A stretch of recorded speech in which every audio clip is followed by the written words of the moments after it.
Hi everyone, I'm Philipp. Let's talk about some monitoring. So I work for Elastic, the company behind Elastic Log-Search, Vienna, Beat. So we have what previously was called the Elk stack. Now we prefer to call it the Elastic stack, since there is another or a new product in there called Beats, and there is no B in Elk. So probably a lot of people have heard of Elk. Like, who is using Elk already? Anybody? Okay, a few for logging. Okay, so that is what we mostly do. So we do stuff like full text search, logging, monitoring, and we kind of try to put that together with an actual application now. Generally, I work as part of our infrastructure team, so I do stuff like AWS, Jenkins tests, Docker containers, automation with Ansible Chef, Puppet, all these things. And then I kind of pipe that, I always say that it's a Unix pipe, developer advocacy, so I talk about all the good stuff that we do and try to achieve with that. So let's see how it goes. Kind of the starting point for my talk was when I saw that tweet that you replace your monolith with a microservices, and then every outage or every problem is like a murder mystery. And that is kind of the point of this talk, that yes, you have a distributed system and you have lots of little pieces and components that play together, but you kind of want to know what is going to happen, and you don't want to do the murder mystery and look for all the traces like wherever they happen to be all the time. You're more interested in like see what is going on and having a sensible way of seeing what is happening. So basically what the idea is logging all the things.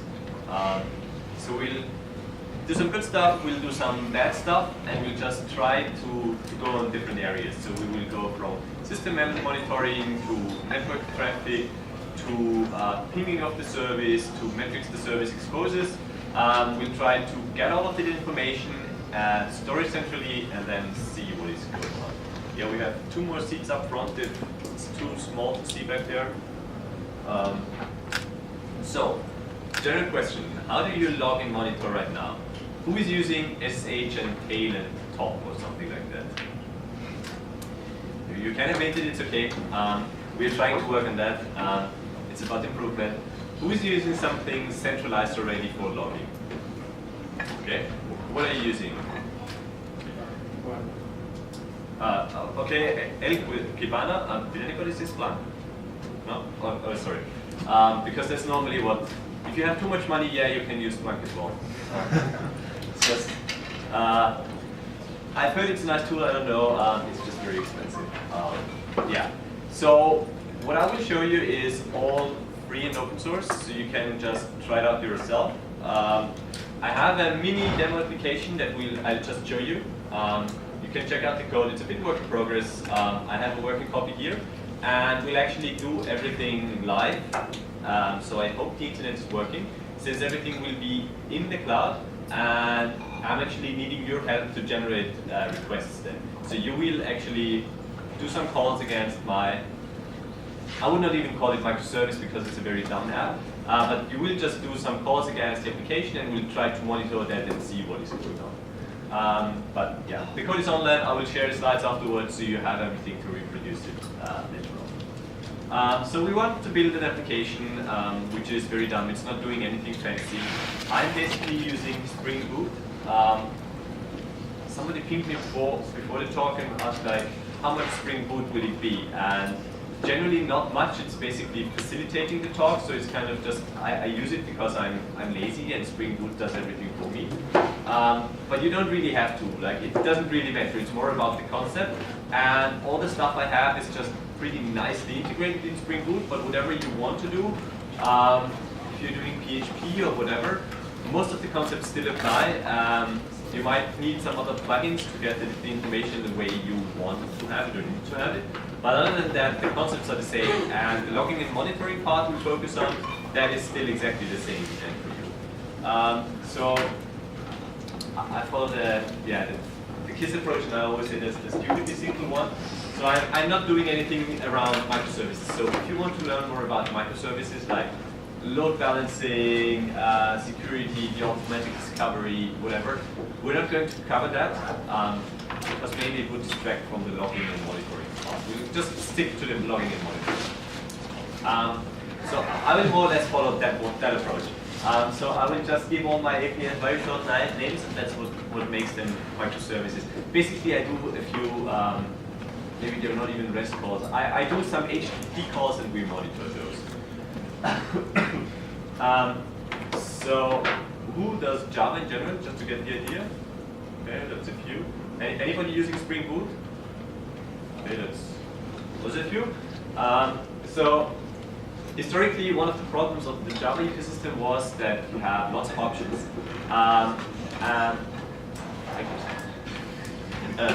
And with those lots of options, you often had like the one architect who would create the starting point of your application and put up together all these artifacts that worked well together.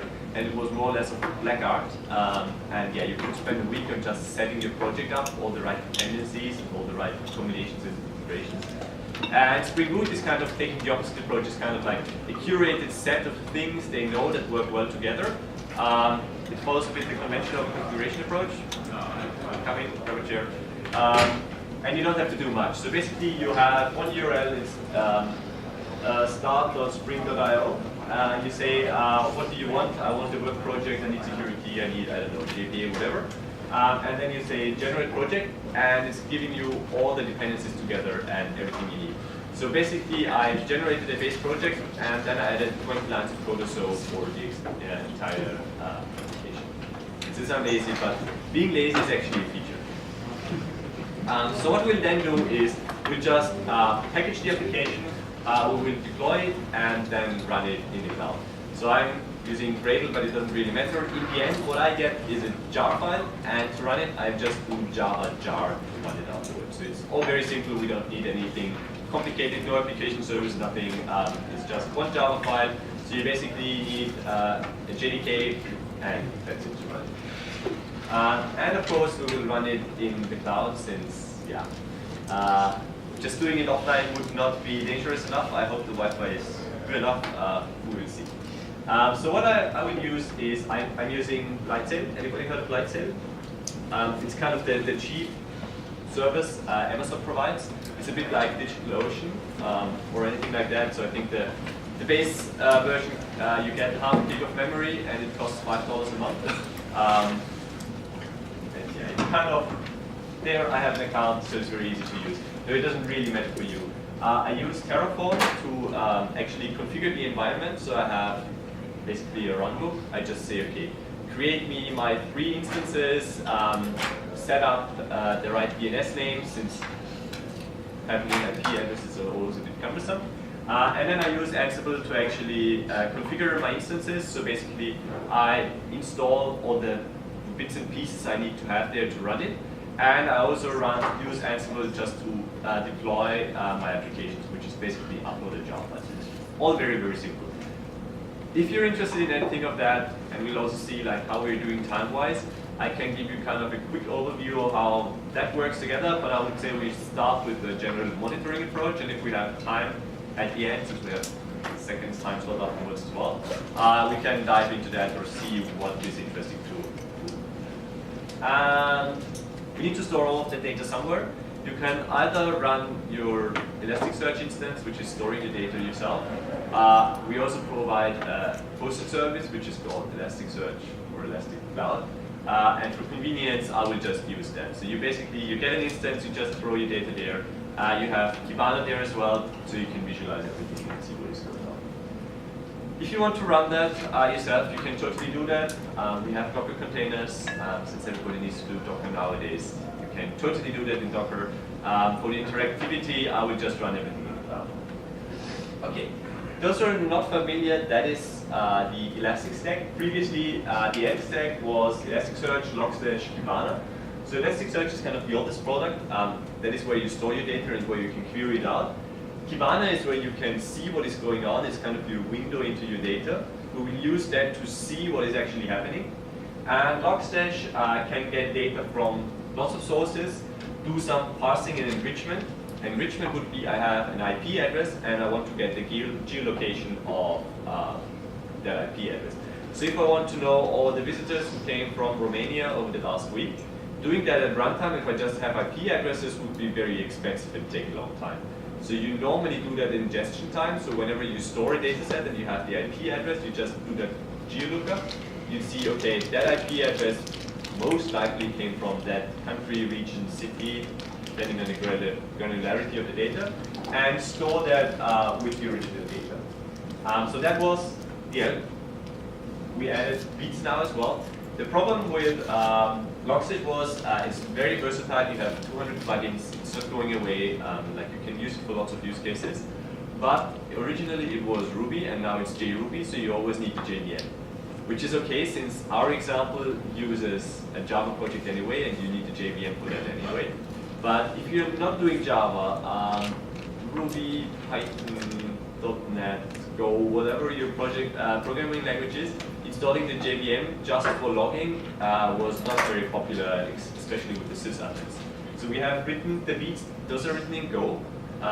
So you get native binaries and no dependencies. Basically, they are agents or forwarders. They will just collect the information. We'll have different beats for different tasks of things we want to do. They will just take information.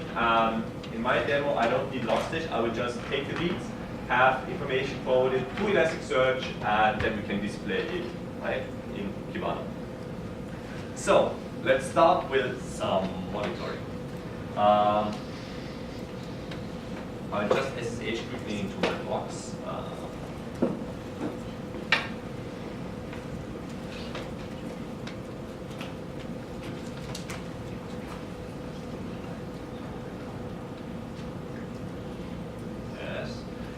So what I want to do is, I have two instances here, and I would start kind of a batch process to see that something on the system is going on.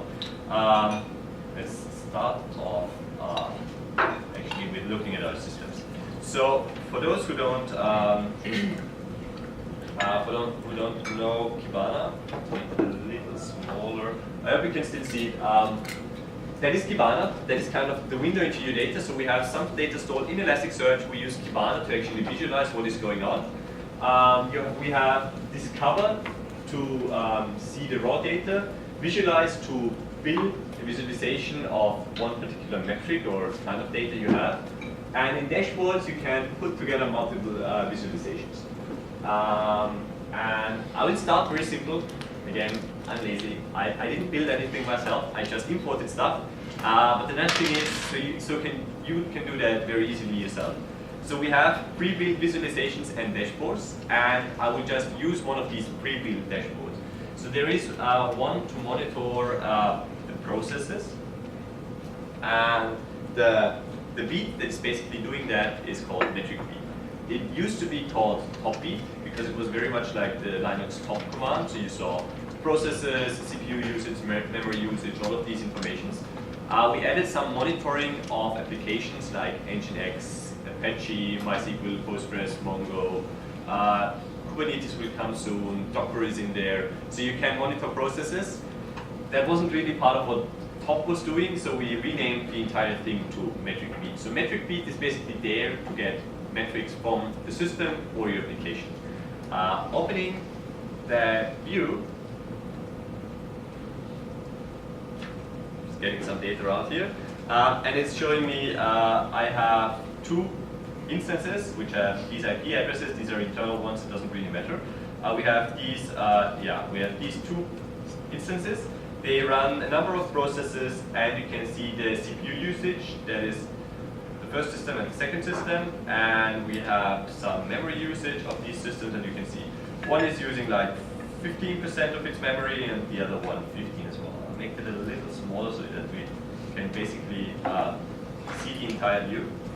And what I will do now is I will just start, I call it bad jar, it's a Java application that is basically allocating memory until it runs in an out of memory exception.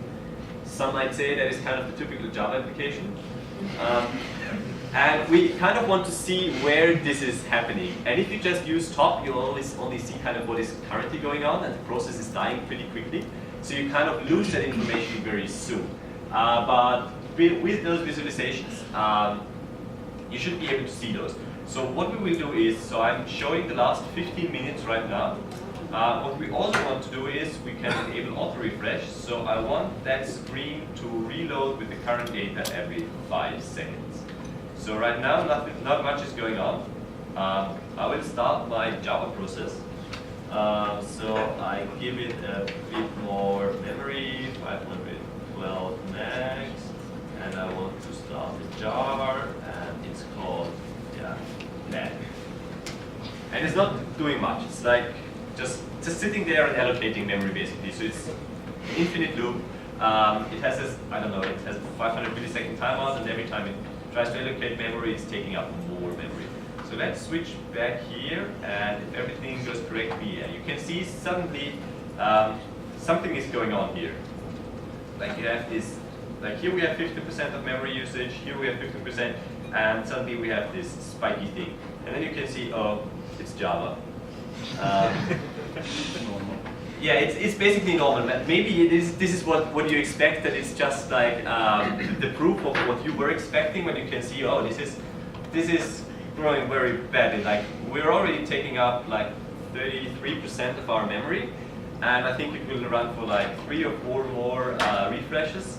And once it hits about 50, the whole instance has 1 gig of memory. And I gave, as soon as it hits that 512 megabyte limit, the process will just crash. So you can see we're even at 52%, so very soon the process should crash. And if we switch over to that view, you see, out of memory, we used up all the heap space, but this time, so actually it's kind of, this time the demo worked. Normally if you see that here, you're screwing up, but this time it was intentional. And you can see, okay, we had the peak here, the Java process used up to 52% of our memory, which is kind of expected. Then afterwards, you can see it fell down and everything is normal again. But if it was just like intermittent and you didn't store the information anywhere externally, like in a centralized system, it would be pretty easy to miss that spike because it's just very temporary and the process crashes and then it's gone. And you don't really know what is going on. But now you see, oh, we have this big spike, it's Java, and then you can start investigating like, what is even going on in my system and what is the problem. So that is kind of the system usage perspective. Since we're on the system level, let's switch over to the network layer. We have something called packet beat. Packet beat is a lot like Wireshark. Who's using Wireshark? Wireshark, a few, okay. Wireshark is very nice as long as you're on a single system. But if you need to run Wireshark on multiple systems, it's getting more cumbersome because then you need to run the packet capture on all these systems. Then you need kind of to combine those packet captures, and then you can only load them into Wireshark and see what is going on. So we have a beat that is called packet beat. It's using the same base library lib-pcat. And what it's doing is basically it's listening in on your network traffic and extracting information from the headers of packets. And on the one hand side, we understand TCP and IP, so we know like who is talking to who and how much traffic is there flowing. But we also support a lot of protocols there. So for example, one of the protocols which we will be using is HTTP. And for HTTP, we know, for example, okay, the protocol is HTTP. This was the request and this was its response. The whole thing took 100 milliseconds. The response code was a 200 or a 500 or whatever it was. The URL you hit was foobar or whatever. So you don't need to instrument your application.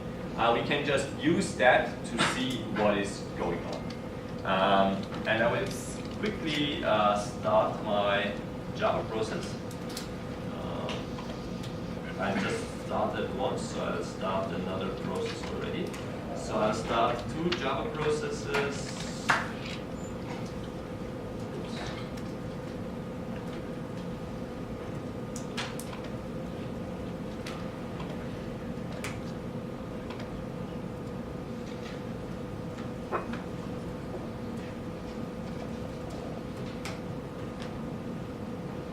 Okay, so if we scroll up again here, you can see Spring is always trying to put in some nice header information. You can see we're using Spring Boot. I think that is the current stable version. version 2 will come out a bit later. I just run it in the foreground here so you can see what is going on. So yeah, our Java process has started up, and at the end it should it says like it has started in 7 or something seconds. So that process is running, then another process has also started.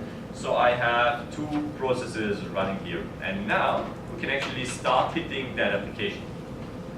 So just to show you. So I have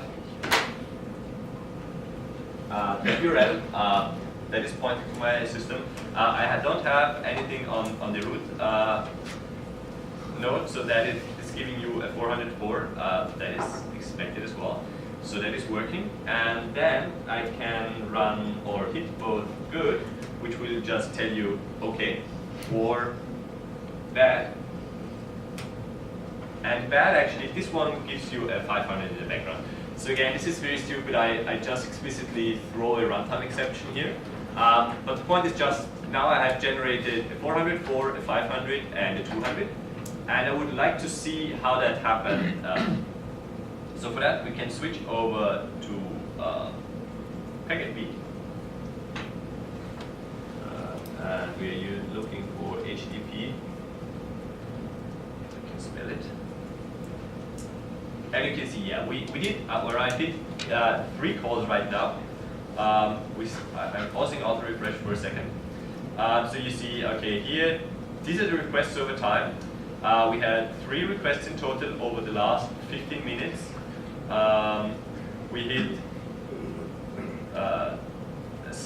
just the base URL, which gave us the 404. We hit /bad, which you can see down here. It's a bit small, but it's there. Which gave us a 500, and here we have 200. And you see which error codes did we hit, when did we get errors, and which are my URLs which got the most hits. And I will just let that run. And in the meantime, you can generate some requests. So everybody who has their laptop or phone out, you just hit xer.wtf/good, bad, or something that doesn't exist, and the something that doesn't exist that will then generate a 404. If you're wondering, by the way, what is that? That is generally where you can always find me. Like, this is Twitter, GitHub, domain, and this is around 13 of my last name. So I have last name of a friend. If you rotate its letters by 13 each, that is what you get. That is why how we ended up here. Okay, so see your requests. Yes, I can see we had 104 requests now. We have quite some 200s for good, and yeah, we have a Pfeffer icon as well. We have bad and other queries, and you can see yeah, people try various users. Bad, I take, yes. You're actually a very, very serious crowd. I have seen people try to put in various pieces of information here. Here, like, some try to give feedback. Others try to do like JavaScript injections. Like, I saw people who call /alert foo or something like that. It doesn't work. It is being escaped. You can try, but you won't get anywhere with that. So you can see, yeah, our requests are piling up, and we can see, yeah, everything is working as it should. That is actually very nice. One other thing I'm doing here is I'm running my Java application on port 8080, which is generally recommended. Otherwise, you need sudo privileges to run on the port below 1024. So 8080 I can just start without root, and I have Nginx running as a proxy in front of my Java application. Which is also very common. And we know that a lot of people are using Nginx, and we recently added something new where we can actually see, or like where we just collect information about Nginx fully automatically. So what we do is, or what we have done basically is, you just tell another beat, which is called file beat. So that is what you use for log files, for example. You tell that beat, I want to monitor Nginx. It knows that on your system, Nginx the logs will be in that location. It will know what the pattern of those logs look like by default. It will collect them, parse them in the right format, and then store all of that into Elasticsearch, and even provide the right dashboards. So for our hit, like all of that information here, I just took that off the wire, but we pretty much have the same information in the Nginx access log, right? Who's using Nginx? Apache? Okay. Well, it doesn't matter. It doesn't really make a difference. I'm just using whatever I have here as a reverse proxy. And that reverse proxy is basically handing over the requests to my service. And I can just take the access logs from that Nginx service as well. So while I sniff that information you see up here on the screen, that is directly from the wire basically, we do have the same information in the log file. So just to show you where we have that.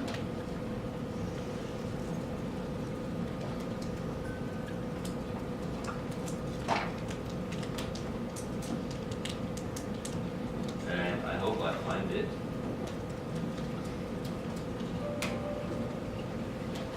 So yeah, you can see this is what Nginx automatically collects.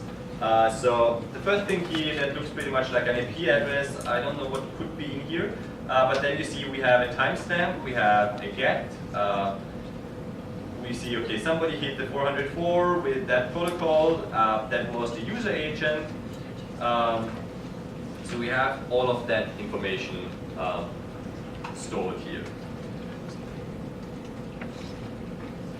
Thank you. And that is not very structured yet. Like, we cannot really make much sense of that. So what the file beat module does is basically it knows, okay, this is the location of the file, this is the pattern. I know that, for example, in that position here between square brackets, there is a date and a timestamp. I would just take that, parse it to store that information already parsed explicitly in Elasticsearch. What that looks like,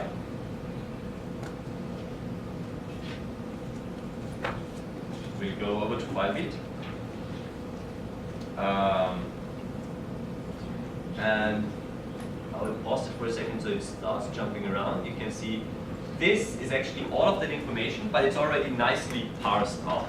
So from that one line, we just extract all of that information. We're doing that, you could do it either with Logstash, or we have something new called ingest node. So you basically just throw the log message to Elasticsearch. It knows the pattern of where is what information and how to parse that, and store that explicitly.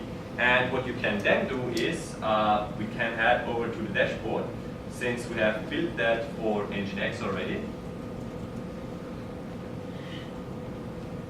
We have also taken that information, and you can see, okay, we can do geolocations based on the IP address. You can see, little surprise, most of us are in Bucharest, I guess. Somebody is coming from the UK. Is anybody either using a VPN or the IP address has been misallocated, or the geodatabase is not that good? So we can actually go down here. Yeah, that looks pretty sensible, and you can just zoom in here. And if I keep going, it should narrow down pretty much to our location.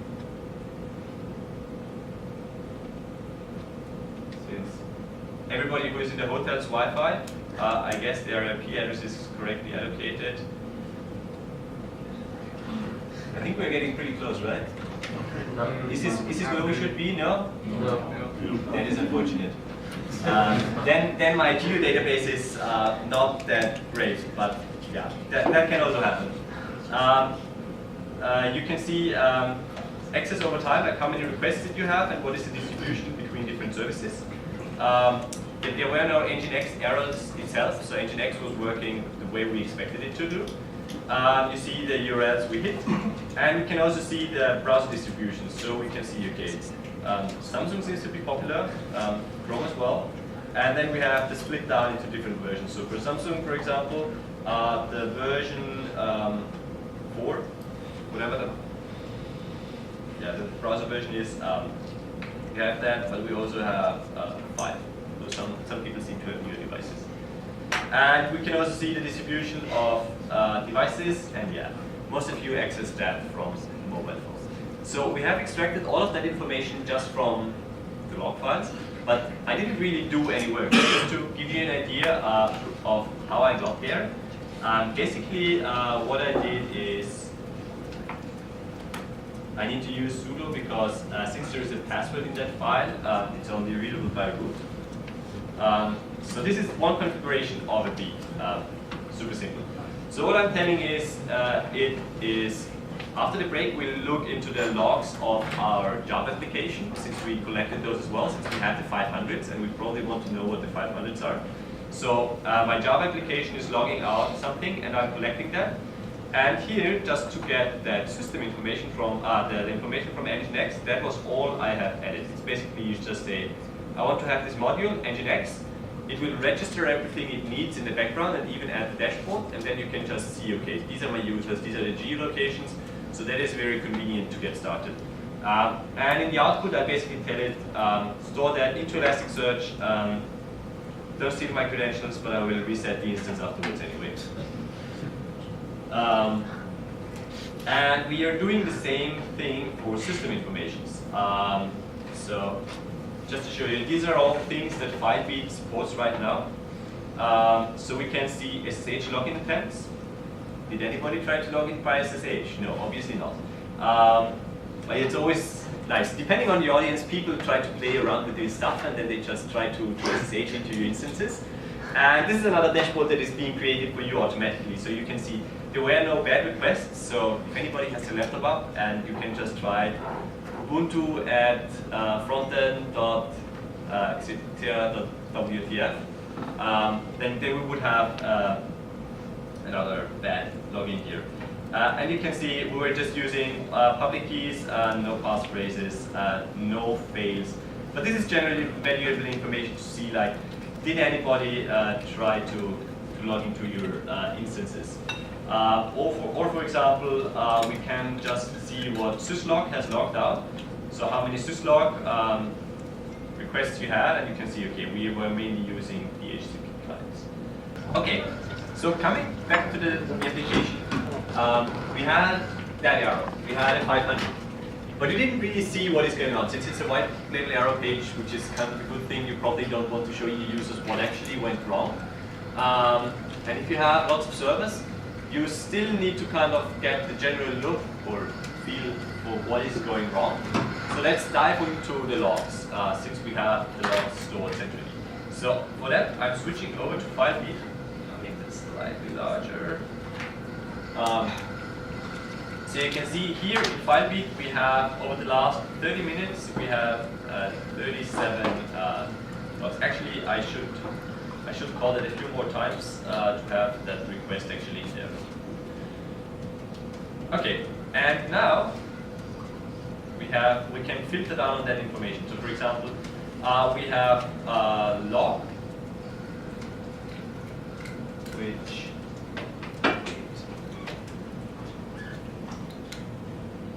yes, so we have log, these are the general system logs, and we have Java app. So my Java application is logging something as well. So just to show you what my Java application is logging, it's,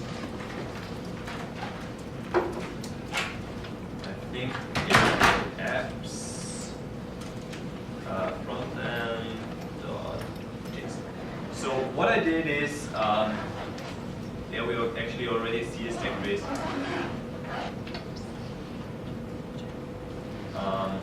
What I did is I logged that whole thing as JSON. As you can see, okay, this is the start of a. So jumping around here, we have a JSON object. So you have the timestamp, the severity, and everything is already structured. Because if you have the log lines like in Nginx, then you would need to parse them into the different bits and pieces. Then you would need to tell either logstash or the ingest node, like there is a field called timestamp, and it has that value and format. And there is a field severity, and there is a text, and extract that. And there is a service, so if you had just one line, you would need to extract it explicitly. But since I'm lazy, I'm just logging out everything as JSON. And since Elasticsearch is using JSON internally, I just basically need to take the JSON message and store it into Elasticsearch directly and have everything explicit there. So in my data store, you can see we have logged, those are the system logs I have collected, and we have 7% of my logs are from the Java application, so I've just named the Java application. So there's this little plus sign, I click on that and filter down on the Java application. And you can see from my Java application, I have just 3 hits. Those were all my 3 stack traces, and one message looks like that. So you have the stack trace, especially passing multi-line statements is always super painful, and I don't want to get into that. So I just use that and have extracted that. And you can see that was the application where the whole thing happened, and we have for the severity as well. So here, error, we could then just filter down on error messages or warn messages or debug or whatever you have, and just see what is going on there.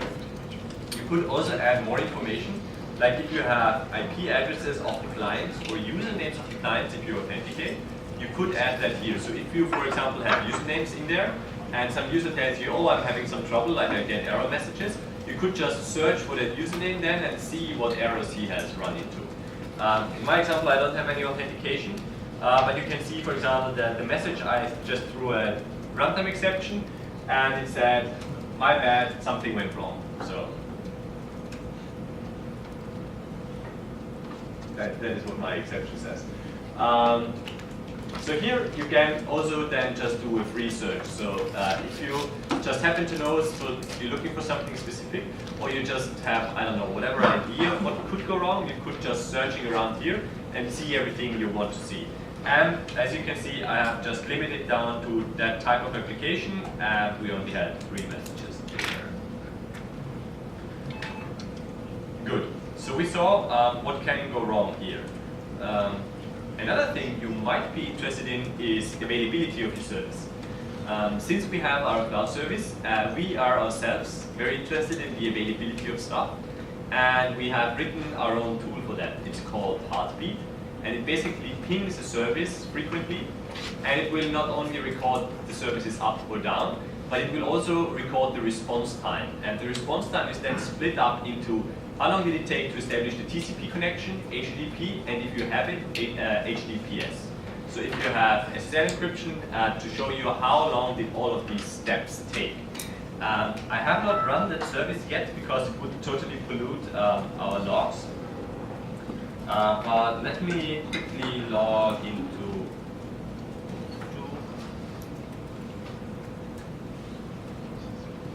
So I have another instance which is basically my monitoring instance, and that I want to use to ping my service. To show you what that looks like is, and if you don't have sudo permissions, you cannot see that because there are passwords in there and we don't allow that. So what I'm doing is basically I'm hitting, frontend is another name for the same server. I'm hitting that server. And I'm going for good every 10 seconds with a timeout of 10 seconds, and I expect a status code of 200 back here. You could also check for a specific string in the response time, for example, in the response to see if the service is up or down. So to run that, I simply run it as a service.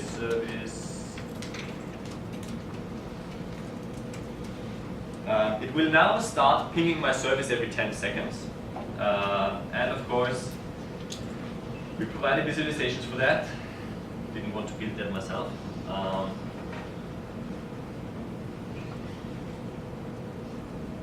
So right now, let's enable refresh. You can see it just came up.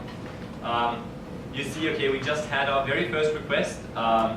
It took very little time, like basically that was up to 0 milliseconds, and that is up to 50 milliseconds, so the response time was very good. And you then get, like you can see, okay, all of my services are up. You can see my services up here. There's nothing here because I just started pinging. And down here, you can see how long did it take to establish the connection. So resolving the service, connecting for TCP, to took basically no time. We didn't have TLS and HTTP. So you can see this is the breakdown of how long it took to find the service and to establish the TCP connection. And you can then see over time, do your response times get worse or do they improve? And this keeps running. So you can see my service is being pinged, it's running. Let's just kill my service now. And I think that.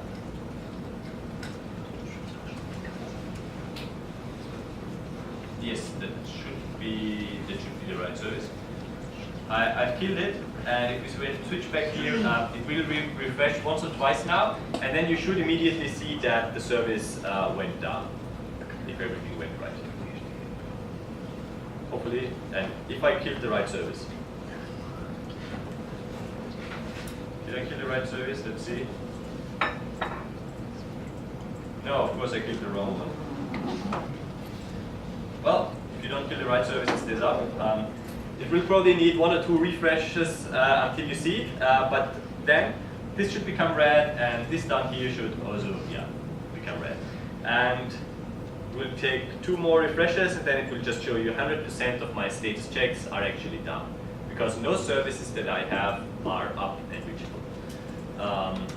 And then, you can see how long did it take to ping the service, so up to 80 milliseconds normally. And now you won't have any times down here anymore because there is no data in there. You have these heat map charts, so you can see how long did it take. Up to 50 milliseconds. The slowest requests were up to 50 milliseconds, so that was in general very good. But now my service is dead, so there is nothing more ping. But I can start those 2 up again. First you, and then I start you.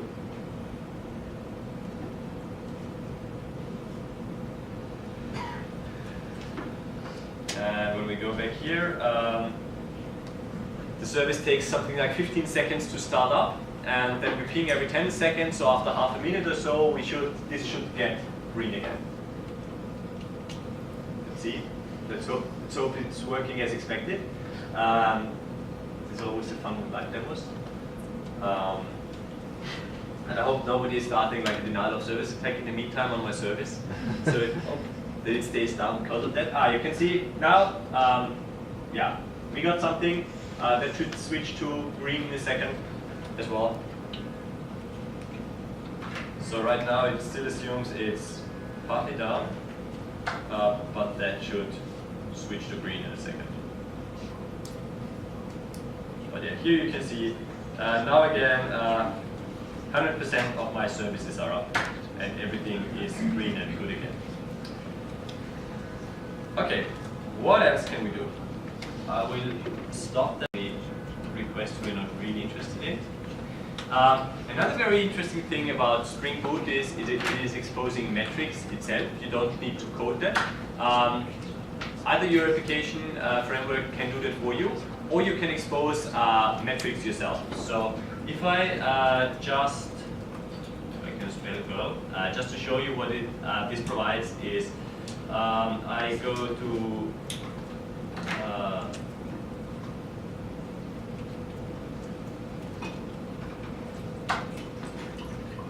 so this is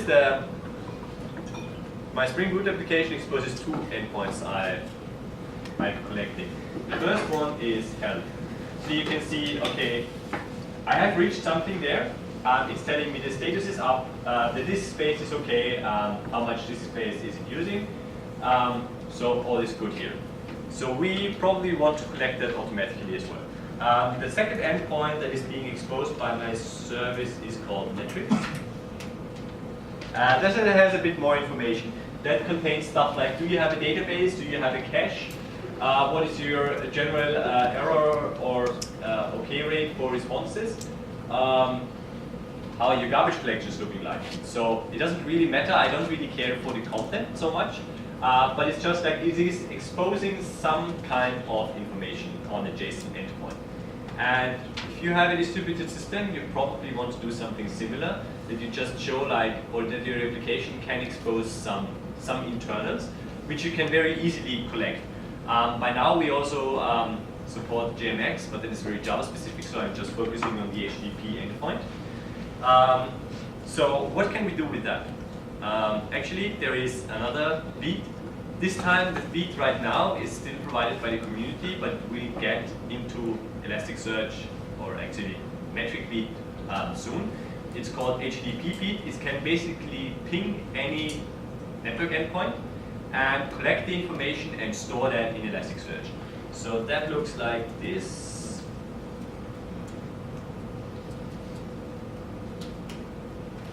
So what I'm doing here is basically it's pretty much looking like the pinging or the heartbeat. So every 10 seconds I run a GET request against that URL, and I expect a JSON output. And I do the same for metrics, and I just store that information into Elasticsearch again, like we've seen before. So let's start it.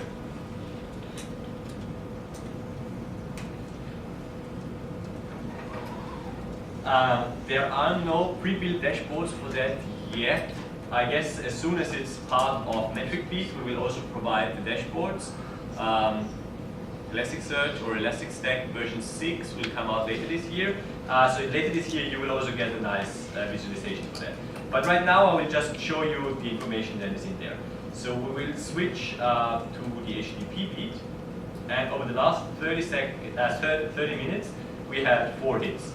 And you can scroll down here and you can see, okay, here we have health, here we have metrics, and you can then just unfold that and you can see, I'll make it a little smaller. It doesn't really, it's so much about the specific responses, but you can see, okay, how many 404s did we have, how many 500s did we have, like, since Spring Boot is collecting that information internally automatically as well, and exposing it, you can easily collect that, and later on, we could graph that out and just say, okay, we just graph out the 200s versus the 500s, or we could, there is a lot of garbage collection information down here.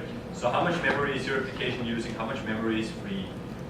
You could just graph it out to see the health of your application internally.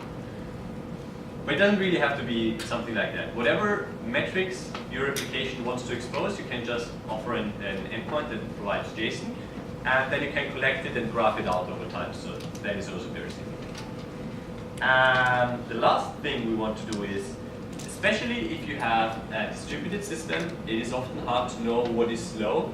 Like generally the question like, or when somebody comes to you and complains something is slow or this is slow, this is one of the hardest questions because you don't really know what they mean and B, what could it be. And if you have these distributed services and they are calling each other, you don't really know what is slow in your application. So what I'm doing here is I'm calling one endpoint, and that endpoint is calling other endpoints via HTTP. And within one or two of these methods, there will be random timeouts or random waits. So I get slow requests. To show you, if you want to, you can totally hit those yourself again. So we can hit call, and yeah, as you can see, the response is not really that snappy. If I hit call a few times, it always takes some time. Then we have call nested that will take even longer. It's always responding with hello world, but you can see, okay, it's loading, it's loading, it's loading. Or I always also have call back that will throw you an error message, but it has like longer timeouts in between. So now how can you find out what is slow? Because your normal application will not have a timeout or a wait somewhere which is easy to spot. You don't really know what is slow and why is it slow. So there is something called Zipkin. Let me quickly jump back to the slides. So you've seen all of that. So Spring Boot's integration into that is called Sleuth. Sleuth is basically, I think it's very British, it's like a detective, something that is looking into stuff to find out details. And what Sleuth does is it enriches your logs basically with information like that. So it will have something, this is the application name, this is the ID of the call, like that ID will be assigned when you first hit the endpoint, and every request will get a unique ID so you can trace it throughout the system. And then we have something called a span. This is basically the granularity of a method call. So you know how long one method call takes. And here we just say send it to a remote system so we can easily see what is going on. So if you did it yourself, that's what I've just done. When I did call the URL /call, it basically called something that logs calling home, and then it calls another method that basically logs that you called home. So it's just like one method calling another method over HTTP, and one of them is slow, and we want to find out why. So what we have in there is we know the application, we have the whole request thing, we have the ID, and we have basically the time of one method call. And we can then send it to something called a zipkin. There is the Open Tracing Foundation. It's basically a standard how to do that, because this has been kind of implemented by lots of people independently, because everybody saw, oh, I have a distributed system, and I somehow need to see what is taking a long time and what is slow. And there's the Open Tracing Foundation, they have integrations for that, for lots of programming languages and frameworks, including Spring Boot. That's why I'm using that. And just to show you what that looks like, that is unfortunately the only thing that is not integrated into Kibana yet. So we don't have something for that front end. Let's see if I can convince somebody to build that, because that would be really nice to have. And also the UI is not that nice. So, but I have just exposed that on this port here. And this is what zipkin looks like. So you would have all the applications that log something. In my example, that is front end. And let's say I want to see all the calls that were between 11:30 and let's say 12 o'clock. And I want to have the 10 slowest, basically or worst, requests here. So if I run that, you can see, oh, so these are the slowest requests we had. So the slowest request we had in our entire system took 2.7 seconds, and it was basically 3 method calls long. We had something that had 2 method calls, which took nearly 2 seconds, and down here we see, okay, something took 763 milliseconds, and that resulted in an error. So the red stuff, that is actually, those are 500s. So here's something bad happened. And then you can actually drill into that. So first, let's look at the slowest one. So that was 4 minutes ago. And you can see, okay, we called call nested. That was the URL I hit. That took some time. After that time, it actually called call. That also took, that took 1.7 seconds. And then it called home, but that only took 9 milliseconds. So that is fast. That is pretty slow, but that one is also slow, because this time here spent, that is also wasting a lot of time. And then you know, okay, I don't need to investigate my /home, but I should definitely look into /call, and I might also want to look into call nested, because all of those were slow. Or we can also look into an error, and you see, okay, this gave me a 500 back, bad was fast, but call bad, that was very slow. So call bad took 1.3 seconds basically. And you can actually click on that, and it tells you, okay, this was at 500, so that's why it's red. And these were the 2 parts that contributed to that. So that is how you can see what is going on here. One more thing that you can do is, right now, it's very nice to find out what we log. And by the way, zipkin by default only logs 10% of the requests, because it is, you see, there is lots of information, and if people just do lots of requests, it would be a lot of information to log. So you just assume you take a certain percentage of the requests, and they will be representative for your overall traffic. You can change the number, so you could log everything, or you could log less. By default, it's 10%. I think I switched mine to 20%. But yeah, you will only, or there is the possibility to only log some requests. Another thing that you might want to do is, if I do that call bad, I want to see the timing information of that one, because you're debugging your system right now, and you want to kind of see which request was causing that it was slow. And where can I see the zipkin trace here? There is a plugin for Chrome that can actually do that. So it is part of the inspection tools. You can go here. You just need to tell it the URL of your zipkin server.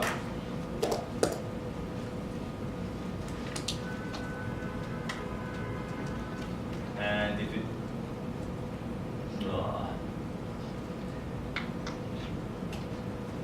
copy pasting always works. So now with HTTP in front, it works.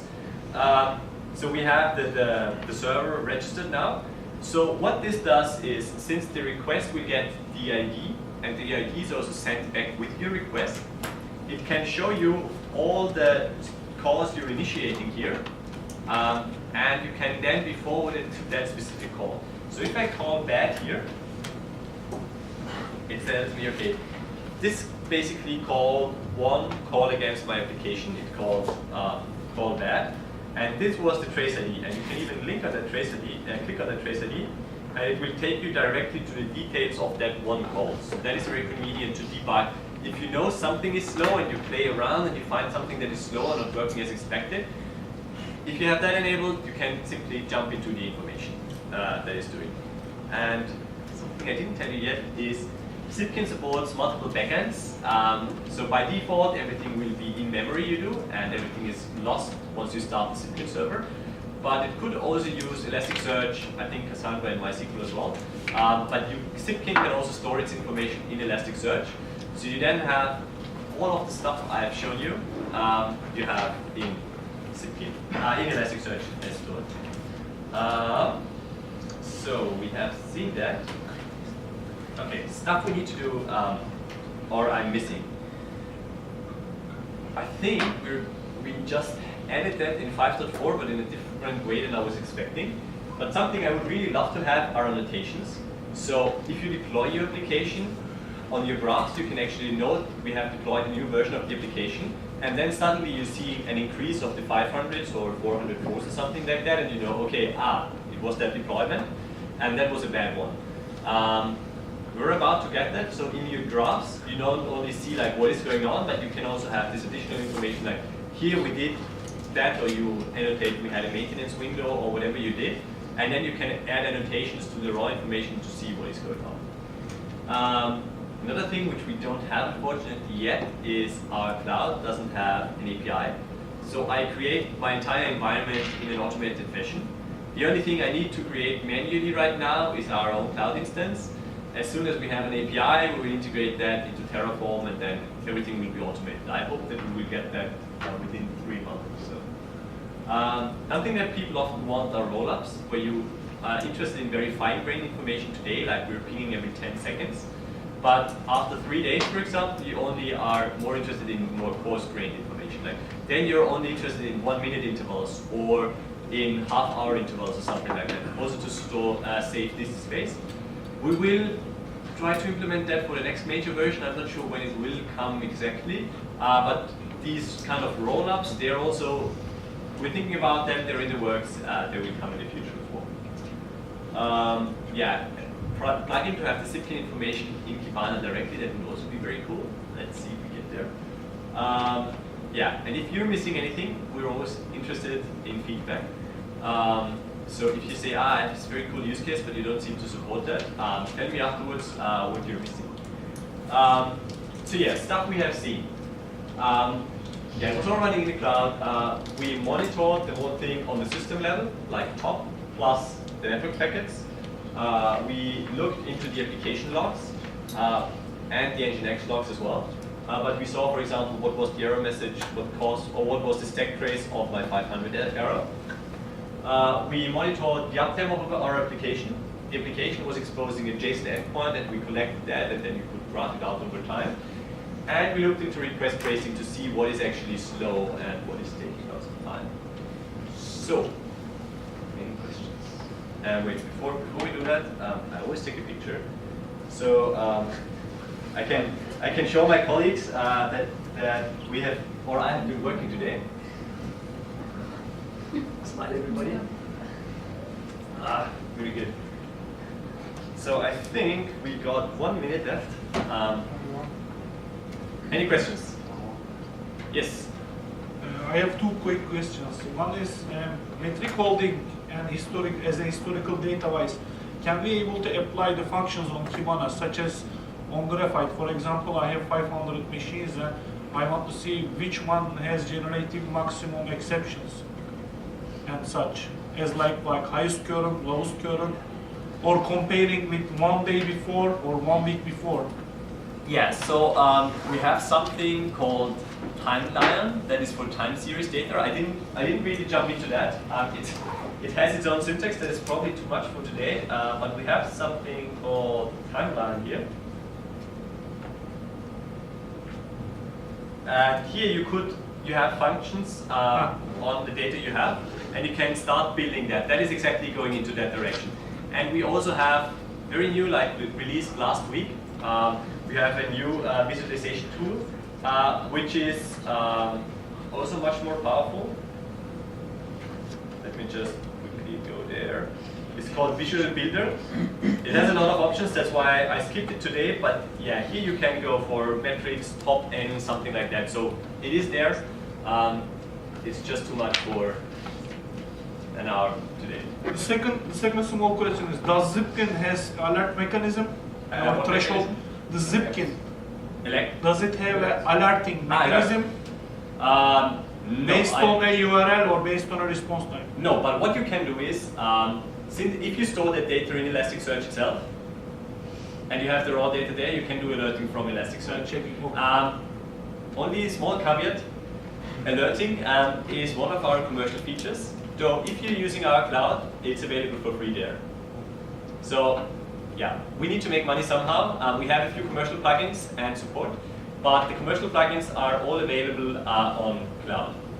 And we have something new that is not yet available on cloud, but we have something called machine learning, which is basically anomaly detection of time series data. Right now, it's only available on premise. I think it will take 3 months or so, but then you can do anomaly detection on the cloud as well. That should be very cool. Thank you, sir. Sure. What is the version of Kibana using? 5.4. And Timeline? Timeline is available since, it's a plugin before 5. Since version 5, Timeline is included by default. And there's Yes, DevTools are also like, if you're using 5, what is commercial here is graph and monitoring. All the rest is available in every Kibana 5 version. This visual builder I've shown here, that was added in 5.4, which only came out last week, so we're always very cutting edge here. But we have lots of cool stuff going on, so yeah.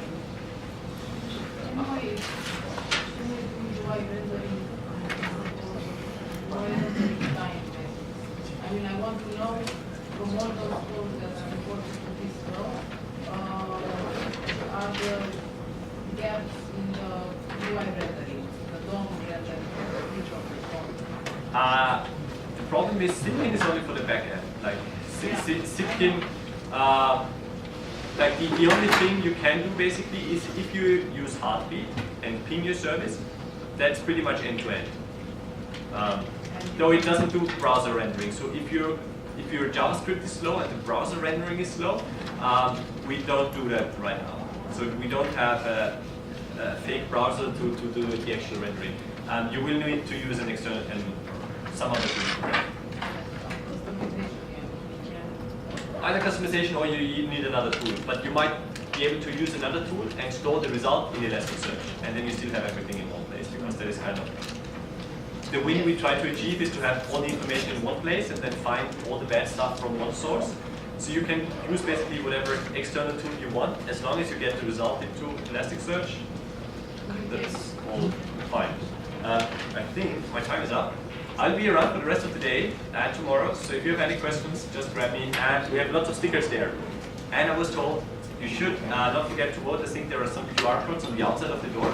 So if we open the door, you can scan the QR code to give feedback